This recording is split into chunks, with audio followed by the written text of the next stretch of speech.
Sebetulnya orang yang bisa mengetahui daripada aksara Jawa itu bisa mengetahui daripada jati dirinya. Mau diterangkan ini? Sebetulnya kalau menerangkan itu harus malam semua sebetulnya.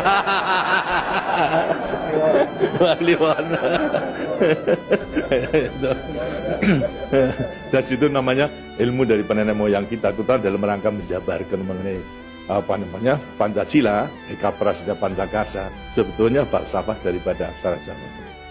Kan daripada aksara Jawa ada 20 tuh. Hono Coroko, Toto Sawolo, Podo Joyono, Mogo Bodomo, 20 itu betul-betul merupakan gambaran daripada nenek moyang kita untuk menjelaskan kepada kita mengenai sangkan paran kita, sangkan paran ini pasti dari mana kita akan kemana daripada kita itu. Nah, kemudian akan bisa mengetahui dirinya sendiri selama hidup-hidupnya. Disebutkan Hono Coroko. Ho itu daripada apa? Hono. Hono ada.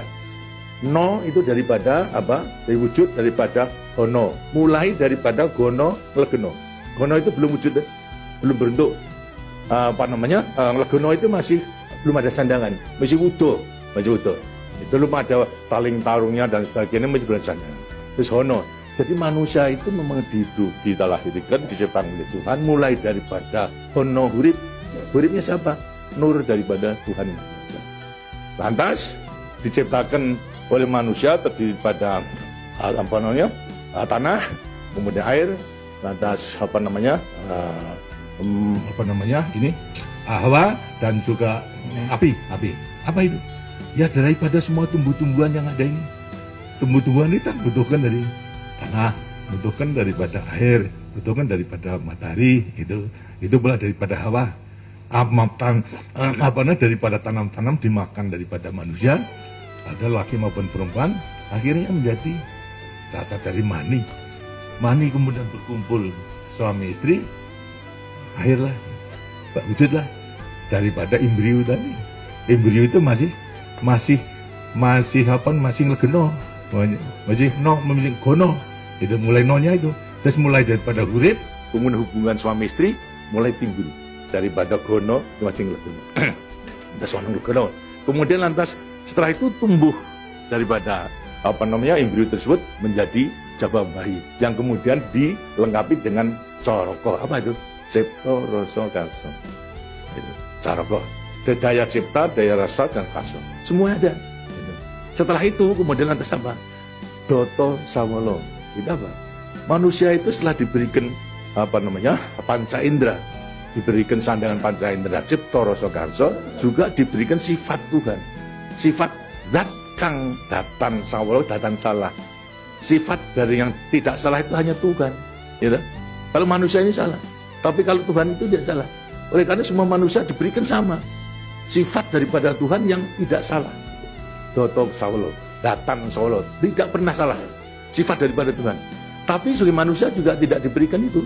Diberikan sifat yang bertentangan dengan sifat baik, sifat dari Tuhan. Yang jelek. Kalau kita misalnya sabar, kan juga punya hati berangasan. Ya. Nah, kemudian lantas kita jujur, dan betul-betul juga penipu. Ya.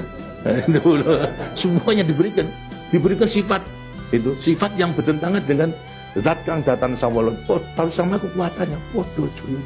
Dua sifat bertentangan yang sama kekuatannya. Ada pada kita itu kalau kita mengenal. Tinggal sekarang manusianya sendiri. Manusianya sendiri setelah mengetahui diberikan dua sifat yang bertentangan yang sama kekuatannya, akan diapakan ini? Itu. Lantas sekarang Doto Sawolo, Podo Joyo, Mogo Bodong. Mo itu sukmo, go itu satu. Itu mogo go badan. Jadi selama sukmo masih satu dengan badan, sukmo masih manunggal di badan, manusia hidup. Selama itu masih ada, diuji dalam rangka dua sifat yang bertentangan tadi. Gitu. Yang Podo Joyo tadi. Gitu. Lantas, tapi kalau kemudian lantas sukmo sudah pisah dengan badan, itu lantas apa? Badannya tinggal jadi apa? Batang. Nah, tinggal pertanyaannya, sukmonya mau kemana? Sokmanya mana? Ya terserah kepada saudara-saudara semua. Mana-mana itu. Jadi semuanya tergantung pada dirinya. Semua diberi pelengkapan yang sama. Tuhan Maha Hadir, tapi tinggal kepada dirinya masing-masing dalam mengendalikan. Kalau mau yang diujar itu adalah memang yang bertentangan yang jelek, bukan sifat Tuhan, ya tempatnya juga sudah ada. Di neraka, tidak bahagia di dunia dan di akhirat nanti. Tapi kalau yang dikendalikan atau yang dilayani itu adalah sifat daripada Tuhan, ya dengan sini akan dekat kepada Tuhan. Karena Tuhan itu kan tidak mewujud, gitu. Tidak bentuk, tapi sifatnya ada. Jadi kalau kita mau kembali dekat kepada Tuhan, ya membawa sifat yang baik itu, sifat Tuhan kepada Tuhan itu sebenarnya gampangnya daripada rahasia hidup itu sebetulnya hanya itu saja. Tapi tidak tergantung pada saya, tergantung pada saudara-saudara sendiri dalam rangka pengeterapannya itu gitu. Makanya itu coba pelajari daripada semua ini, daripada untuk mengendalikan dua sifat yang bertentangan tadi itu dengan dirinya agar supaya betul-betul bisa menepati. Kemudian di samping itu juga Tuhan itu memberikan suatu takdir kepada sifat kodrati daripada manusia. Apa sifat kodrati manusia? Manusia dilahirkan sebagai individu, ya toh? Kita masing-masing individu. Tapi kehidupan kita sejak mulai daripada adanya janin sampai pada mati tergantung pada orang banyak. Jadi kemudian dalam hidup kita di dunia itu hanya memenangkan kepentingan pribadinya sendiri. Dia kan tidak adil. Tidak adil. Seharusnya memang menyadari bahwa sebagian besar daripada hidupnya tergantung kepada orang lain. Nah itu wajiblah sekarang memenuhi panggilan untuk dia bersama-sama dengan orang lain.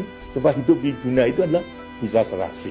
Jadi karena itu lantas sekarang namanya sifat kodrati daripada sifat yang monodualistis. Satu tapi kembar dan tapi satu.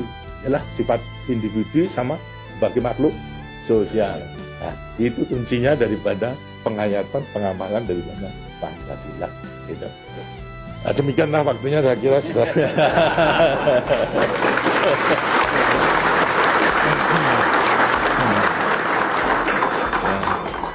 Walaupun ini tidak cuma kliwon, tapi minggu, karena itu sebagai peninggalan daripada ilmu, dari peninggalan nenek moyang kita, yang namakan juga ilmu kasunyatan sama sangkan paraning dumadi itu sebetulnya ilmu kebatinan dalam arti bukan klenik. Kebatinan dalam arti mendekatkan diri kepada Tuhan, kepada Tuhan. Dari orang mengatakan itu klenik, itu bukan. Yang klenik itu yang salah melaksanakannya, itu yang klenik itu. Tapi sebetulnya intinya adalah demikian. Nah, mudah-mudahan saudara-saudara akan bisa sekali lagi mengoreksi kepada diri sendiri. Artinya kasunyatan, lihat kenyataan pada dirimu sendiri. Itu. Bagaimana? Karena sudah mengetahui, baru nanti akan gampang untuk meletakkan semuanya. Terima kasih. Dan demikianlah daripada penjelasan. Karena itu setelah nanti selesai kembali ke tempatnya masing-masing, mudah-mudahan akan bisa melaksanakan tugasnya dengan sebaik-baiknya dalam kita melanjutkan pengabdian kita pada negara dan bangsa yang sedang membangun ini. Terima kasih. Wassalamualaikum warahmatullahi wabarakatuh.